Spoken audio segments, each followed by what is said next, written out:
harus terbang sebebas-bebasnya. Dan kami persembahkan karya ini untuk Ibunda Kartini yang telah mengangkat derajat kami para wanita. Pada 21 April 1879, lahirlah seorang anak perempuan dari pasangan dari Mas Adipati Aryo Sofraningrat dan Mas Ajeng Masya. Anak tersebut diberi nama Raden Ajeng Kartini. Semasa remaja, Kartini merupakan anak yang memiliki kebebasan menentang anak yang memenuhi perasaan itu untuk mewujudkan kesetaraan hak antara pria dan wanita. Jadi ini adalah huruf A. Ayo dibaca A. A. Selanjutnya ini B. Sedang apa kau di sini? Aku sedang mengajar, Mas. Nih, untuk apa kau mengajar? Tugas wanita harus menikah dan juga mengurus rumah. Betul itu. Biarkan saja wanita-wanita ini mengurus pekerjaan di rumah. Apakah salah jika wanita melakukan hal yang kita inginkan? Wanita juga manusia. Sudahlah, Kartini, kau tak perlu mengajar mereka. Ayo sekarang balik ke pikiranmu. Ya. Namun, meski semangatnya begitu tinggi, Kartini harus melawan berbagai tekanan. Tidak hanya dari masyarakat, tetapi juga dari orang terdekat. Keluar, cepat keluar. Ada apa, Ibu? Nih, sudah saatnya kamu harus dipingin. Ibu tidak mau melihat kamu terus mengajar dan belajar. Persiapkan dirimu hingga calon suamimu menjemputmu. Mengapa, Ibu? Apakah salah jika seorang wanita belajar? Apakah salah jika wanita memiliki kedudukan yang sama dengan pria? Cukup, tradisi tetaplah tradisi. Dan kamu tidak boleh melanggar tradisi ini. Saya akan tetap berpendapat seperti ini, Ibu. Terserah kamu saja nih, siap tidak siap kamu harus melakukan pingitan ini.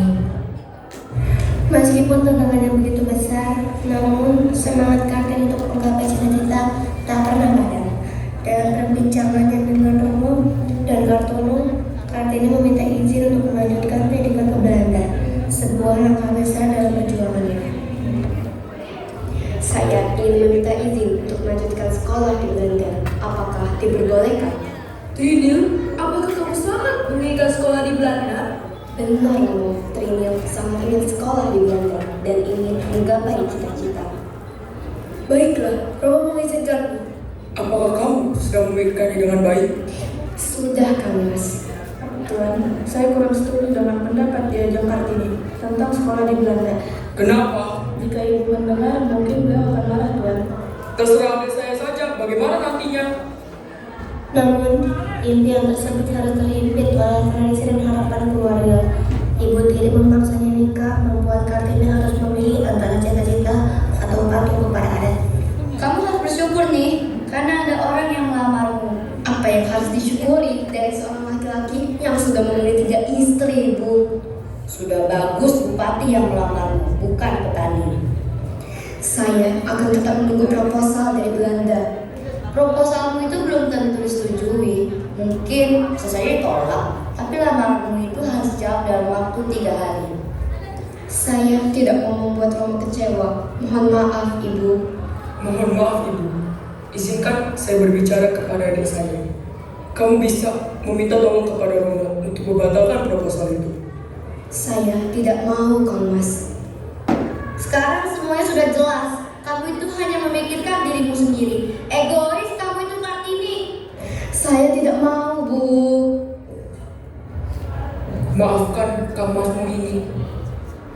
Di tengah semua kebingungan dan pertentangan itulah ada sosok ibu yang tetap mendukung Kartini. Dalam percakapannya dengan Yumasirah, Kartini menyadari betapa pentingnya pendidikan dan kesetiaan. Ada apa, Yu? Panggil aku Ibu. Kita tidak berada di pendopo. Ada yang Ibu tanyakan. Ilmu apa yang sudah kamu pelajari dari aksara Belanda ini? Kebebasan, Ibu. Lalu, apa yang tidak ada dalam aksara Belanda? Tidak tahu. Kesetiaan manusia ketika di pangku hatinya merasa tentram karena keseimbangannya terjaga. Sepintar-pintarnya orang Belanda untuk mengasihi dunia, mereka tidak akan pernah mengenal apa itu kesetiaan. Selama ini, ibu menerima dipisahkan oleh tembok kehidupan dengan anak-anak yang lahir dari rahim ibu ini. Harapan ibu, anak-anak bisa bisa sekolah dan derajatnya lebih tinggi dari itu. Seiring waktu, Kartini mengajukan syarat pernikahan. Ia ingin pendidikan perempuan dan martabat ibunya dihargai. Namun, tidak semua bisa menerima langkah beraninya. Bagaimana? Apakah kamu siap untuk menyandang gelar Raden Ayu? Saya siap untuk menerima pinangan dari Kanjeng Adipati Dayu Adiningrat dari Rembang. Tetapi saya ingin meminta syarat. Apalagi nih? Sudah, sebutkan apa saja syaratnya.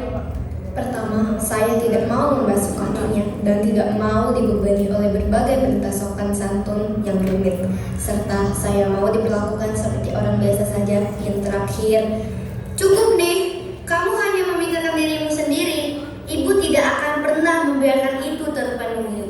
Kartini benar, Bu. Suami saya menikah lagi. Lasri mengerti suami Lasri lebih mencintai istri mudanya yang pintar dan terpelajar. Lasri tidak kuat, Bu. Kartini benar.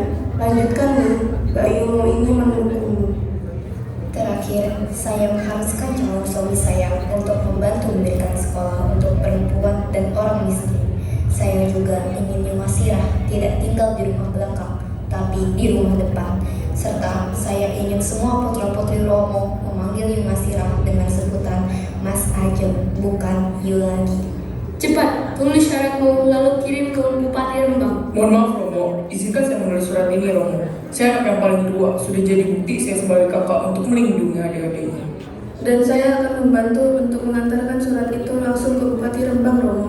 Baiklah, Apa benar Diajeng yang menulis syarat pernikahan? Itu benar, Kang Mas. Apabila Kang Mas keberatan dengan syarat itu, saya mohon supaya Kang Mas tidak memperpanjang masalah ini menjadi permusuhan antar keluarga. Hahaha. Mohon maaf semuanya, saya geli dengan kekhawatiran Diajeng Kartini. Tapi itu wajar karena Diajeng belum mengenal siapa saya. Justru kedatangan saya ke sini untuk meluruskan hal penting yang tidak bisa dijelaskan dengan surat. Sebenarnya, saya sangat ingin anak-anak diasuh oleh ibu yang berhati kuat dan pintar seperti Diajeng Kartini. Saya ikhlas kok menerima syarat-syaratmu. Saya akan ikut mengawal cita-citamu. Bagaimana Diajeng? Pada hari pernikahan mereka, Kartini tidak hanya melangkah sebagai seorang istri, tetapi sebagai simbol keyakinan. Ia berjanji untuk terus memperjuangkan hak-hak perempuan. Perjalanan panjang ini baru saja dimulai. Saya izin pamit, Ibu. Mau jadi Raden Ayu. Iya nih, jaga dirimu baik-baik ya. Ingat pesan-pesan yang ibu sampaikan.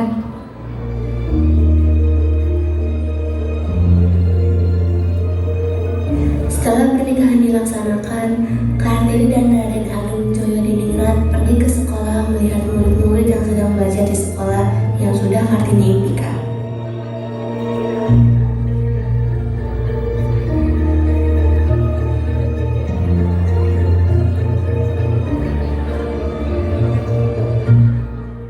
Terima kasih suamiku telah memenuhi persyaratan yang telah aku ajukan sebelum menikah.